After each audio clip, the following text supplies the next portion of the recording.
اللہ تعالیٰ یہ خواب کیوں دکھاتا ہے بندوں کو؟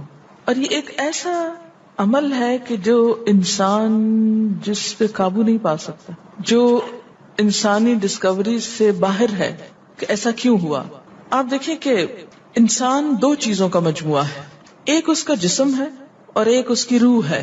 جہاں یہ دونوں آپس میں ایک دوسرے سے موافقت کرتے ہیں، ایک دوسرے کے ساتھ کوآرڈینیٹ کر رہے ہیں، وہاں یہ ایک دوسرے سے کشمکش بھی کرتے ہیں. بعض اوقات جسمانی خواہشات روح پر غالب آ جاتی ہیں، بعض اوقات روحانی کیفیات جسم پر غالب آ جاتی ہیں. عام طور پر دن میں جب ہم دنیا کے کام کر رہے ہوتے ہیں تو ہمارا جسم ایکٹیو ہوتا ہے، اور اس کا نتیجہ کیا ہوتا ہے کہ روح کی جو کار فرمائی ہیں وہ ذرا لو ہو جاتی. رات کو جب ہم سوتے ہیں اور جسم ہمارا بالکل بے حس ہو جاتا ہے تو پھر روح جو ہے وہ ابھر کر آتی ہے، اس کی کار فرمائی بڑھتی ہے، وہ زیادہ ایکٹیو ہو جاتی. پھر آپ کو قرآن کی وہ آیت بھی یاد ہوگی کہ جس میں اللہ تعالیٰ فرماتے ہیں کہ جب انسان سوتا ہے تو ہم اس کی ایک روح لے لیتے ہیں، جس کو زندگی دینی ہوتی ہے وہ واپس لوٹا دیتے ہیں، ورنہ جو دوسری باقی ہوتی ہے وہ بھی لے لیتے ہیں. اب یہ جو روح نکلتی ہے نا ایک ہمارے جسم سے، تو یوں لگتا ہے کہ جیسے وہ مختلف جگہوں پہ وانڈر کرتی ہے، یعنی گھومتی پھرتی، اور بعض اوقات دور دراز پہنچ کے مثلا کسی مردے سے جا ملاقات کرتی، کیونکہ روح تو ایک لطیف چیز ہے نا.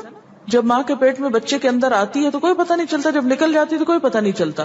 اسی طرح روح دیواروں کے پار بھی چلی جاتی ہے. قرآن پاک میں آتا ہے نا کہ اینما تکونوا یدرککم الموت ولو کنتم فی بروج مشیدہ، یعنی اگر بالکل ساؤنڈ پروف اور ہوا پروف جگہ پر بھی کوئی چیز رکھ دی جائے تو کیا ہوگا؟ روح وہاں سے بھی نکل جائے گی. یعنی روح کے لیے یہ مادی چیزیں رکاوٹ نہیں ہے. اب آپ دیکھیں جو لوگ مر جاتے ہیں بعض اوقات آپ کی ان سے ملاقات ہوتی اور آپ کو یوں لگتا ہے جیسے آپ ان کو چھو کر آئے ہیں. اور ایسا ممکن ہے کہ وہ جو سوتے وقت ایک روح آپ کی نکلی، وہ ٹریول کرتے کرتے اس مقام پہ جا پہنچی جہاں وہ مردہ روح تھی، اور اس نے اس سے جا کر باتیں بھی کی، کچھ میسج بھی لیے، کچھ اور بھی. تو اس سارے کو ہم واضح طور پر نہ جان سکتے ہیں، اس کی حقیقت نہ سمجھ سکتے ہیں، لیکن بعض خوابوں کو انٹرپریٹ کرنے میں یہ چیز آپ کو مدد دے گی کہ ایسا کس طرح پاسبل ہے. آپ اپنے بستر پر لیٹے ہوئے اور روحانی طور پر آپ خواب میں آپ کہیں اور پہنچے ہوئے. بعض اوقات آپ دیکھتے ہیں کہ میت آپ کو کوئی چیز دے رہی ہے، میت رو رہی ہے، میت خوش ہے، آپ اس کو دیکھتے ہیں وہ بڑے باغ میں بیٹھی ہوئی ہے. یہ آپ نے کہاں سے دیکھ لیا؟ آپ تو بستر پر لیٹے ہوئے تھے.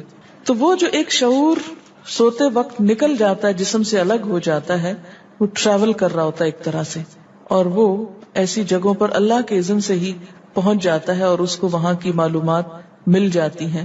اچھا آپ کو یاد ہوگا وہ قصہ جو شہیدوں کا واقعہ میں نے آپ کو سنایا تھا، عراق میں جو صحابہ کرام کی قبروں میں سے ان کو نکال کر دوسری جگہ پر دفن کیا گیا.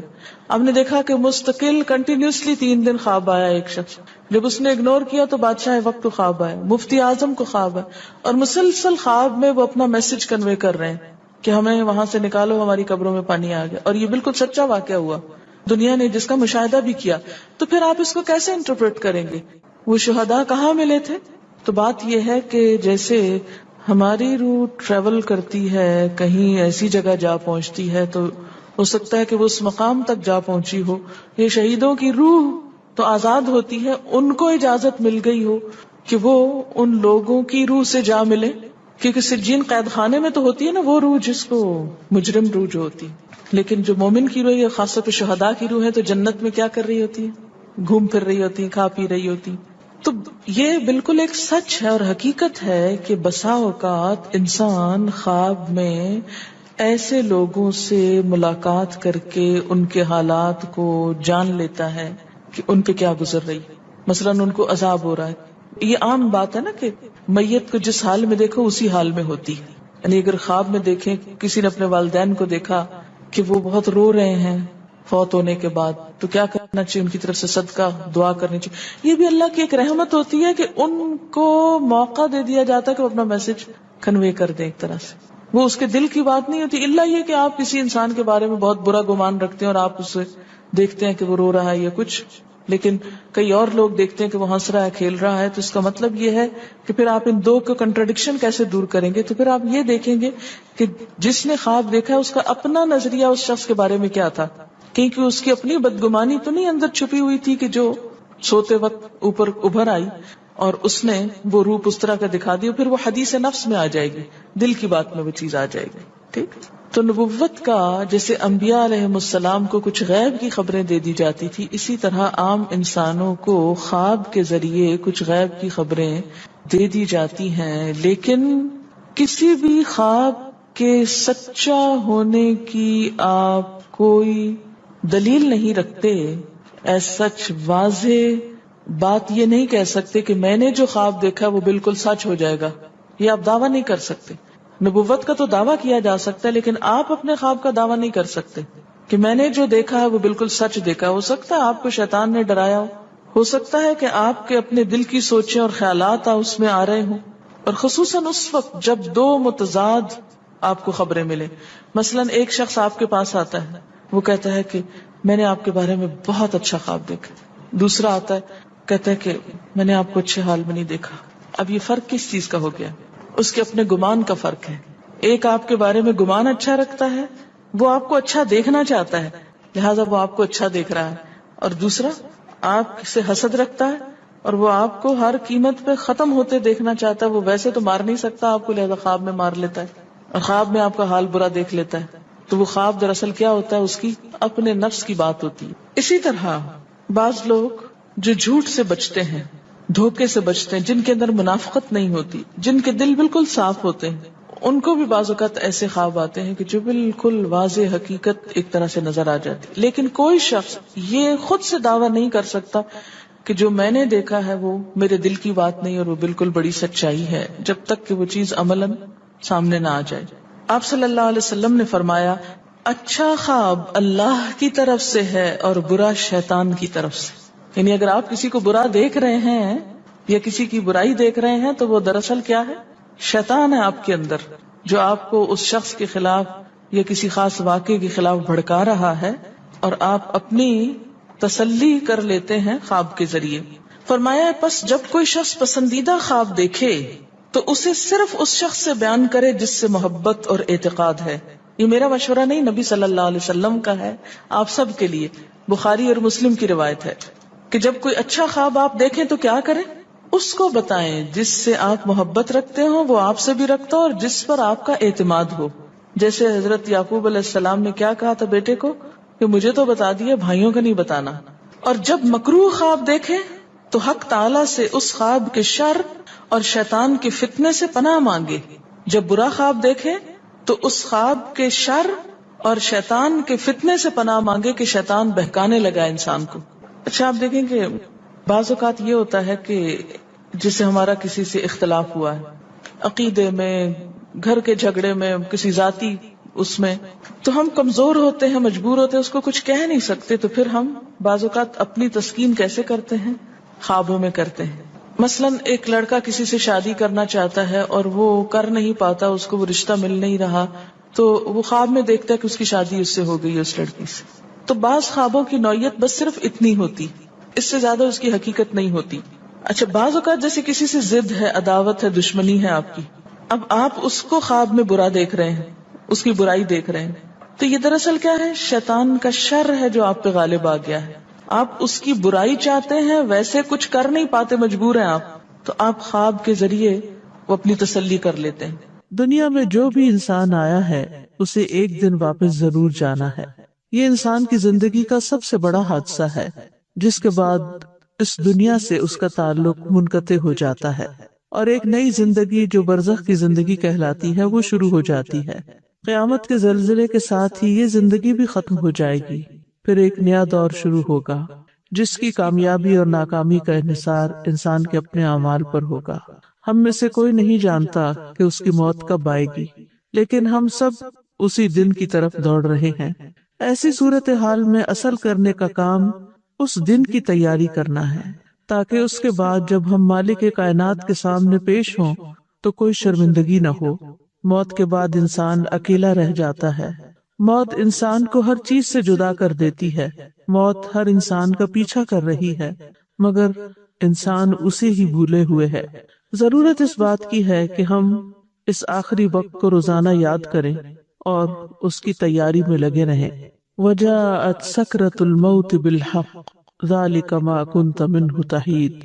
یہ سورۃ قاف کی آیت نمبر 19 ہے، جس میں انسان سے خطاب ہے کہ انسان خواہ کتنی بھی لمبی زندگی چاہے لیکن ایک دن موت آ پہنچتی ہے۔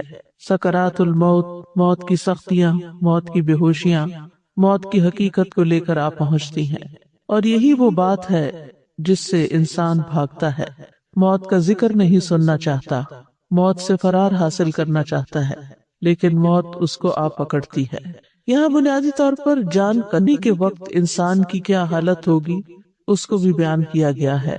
وجاءت سکرۃ الموت بالحق، یعنی ہر انسان کے لیے موت کی سختی اور شدت اور اس کا چمٹنا اور اس کی تکلیف، یہ سب کچھ حق کے ساتھ مل کر آ چکا ہے، اور اس میں کوئی شک نہیں اور اس کے ساتھ کوئی جھوٹ نہیں ہے۔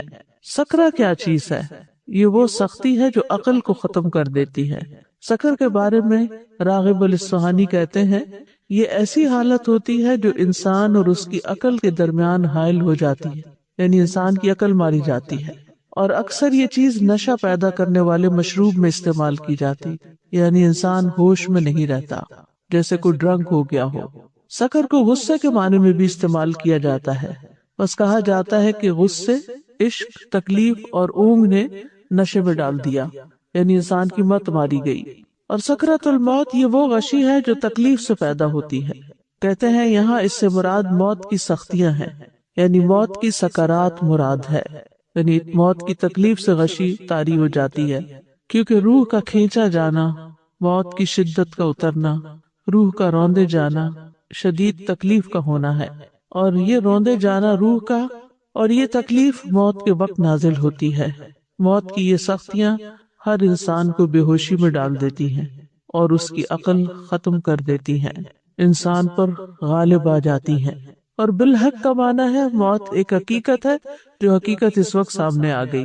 ایک اور قول ہے کہ آخرت کا معاملہ برحق ہے، یہاں تک کہ وہ انسان کے لیے موت کے وقت واضح ہو جاتا ہے، اس کو اپنی آنکھوں سے دیکھ لیتا ہے۔ ایک اور قول یہ بھی ہے کہ وہ چیز حق ہے جس طرف انسان کا معاملہ لوٹ کر جاتا ہے، یعنی خوش نصیبی کی طرف یا بدبختی کی طرف۔ تو بہرحال موت کی سختی برحق ہے۔ انسان جب تک زندہ ہوتا ہے اس کے اقوال، اس کے افعال لکھے چلے جاتے ہیں تاکہ ان پر اس کا محاسبہ کیا جا سکے، پھر اس کو موت آ جاتی ہے۔ پھر یہ وہ موت ہے جس کو وہ حق کے ظاہر ہوتے ہی دیکھ لیتا ہے، یعنی اس کی حقیقت سامنے آتے ہی اس کا مشاہدہ کرتا ہے اور اس کو اسی صورت میں دیکھتا ہے جس صورت میں اللہ نے اس سے وعدہ کیا ہے۔ اور ایک قول یہ بھی ہے کہ یہاں حق سے مراد بذات خود موت ہے۔ اس کو حق اس لیے کہا گیا ہے کہ ہر انسان موت کا حقدار ہوتا ہے، یا آخرت کے گھر کا جو کہ برحق ہے، اور اس کی طرف اس کو منتقل ہونا ہے۔ ذالک ما کنت منہ تحید، یہی وہ چیز ہے، یعنی موت جو ہر زندہ چیز کی انتہا ہے۔ ما کنت منہ تحید، جس سے تم بھاگتے تھے، جس سے تم کتراتے تھے، اپنی زندگی میں اس سے فرار حاصل کرتے تھے، یعنی کوئی بھی چیز جس سے یہ انسان کو احساس ہونے لگے کہ اس کو کھانے سے موت آ سکتی ہے یا اس بیماری سے موت آ سکتی، تو انسان اس سے بھاگ جاتا ہے، اس کے قریب نہیں پھٹکتا۔ انسان کو اپنی جان بہت پیاری ہوتی ہے اور ہر اس چیز سے انسان بھاگتا ہے جس سے موت کا اس کو اندیشہ ہو۔ تو یہی بات یہاں کہی گئی کہ یہی وہ چیز ہے جس کو پیش تو آنا تھا لیکن تم اس سے بھاگتے رہے۔ جب کوئی بندہ کسی چیز سے ایک جانب ہو کر دور چلا جاتا ہے تو اس وقت کہا جاتا ہے حاد فلان عن الشیء یحیدہ حیدۃ۔ تو بہرحال انسان جب موت دیکھتا ہے تو پھر نہ بھاگ سکتا ہے، نہ کوئی مدد دے سکتا ہے، نہ اس سے خلاصی ممکن ہے۔ ابن عباس اس کا معنی یہ کرتے ہیں کہ یہی وہ چیز ہے جس کو تو ناپسند کرتا تھا۔ ہم میں سے ہر شخص موت کو ناپسند کرتا ہے اور اس کا سامنا نہیں کرنا چاہتا، لیکن موت تو ایک حقیقت ہے، ہر جان نے مرنا ہے۔ اللہ سبحانہ وتعالی فرماتے ہیں کل نفس ذائقۃ الموت ثم الینا ترجعون، ہر جان موت کو چکھنے والی ہے، پھر تم ہماری ہی طرف لوٹائے جاؤ گے۔ موت کا فرشتہ مقرر کر دیا گیا ہے۔ سورۃ السجدہ میں آتا ہے قل یتوفاکم ملک الموت الذی وکل بکم ثم الی ربکم ترجعون، کہہ دو کہ موت کا فرشتہ جو تم پر مقرر کیا گیا ہے تمہاری جانیں قبض کر لیتا ہے، پھر تم اپنے رب کی طرف لوٹائے جاتے ہو۔ موت سے فرار ممکن نہیں ہے۔ سورۃ الجمعہ میں آتا ہے قل ان الموت الذی تفرون منہ فانہ ملاقیکم ثم تردون الی عالم الغیب والشہادۃ فینبئکم بما کنتم تعملون، کہہ دو بلا شبہ وہ موت جس سے تم بھاگتے ہو یقیناً وہ تم سے ملنے والی ہے، یعنی انسان جتنا بھی بھاگ لے لیکن وہ تو سامنے سے آ رہی ہے، پھر تم ہر پوشیدہ اور ظاہر چیز کو جاننے والے کی طرف لوٹائے جاؤ گے تو وہ تمہیں بتائے گا کہ تم کیا کچھ کرتے رہے ہو۔ یعنی موت کس لیے رکھی گئی؟ تاکہ یہ دیکھا جائے کہ موت سے پہلے کی زندگی میں انسان نے کیا کام کیے ہیں،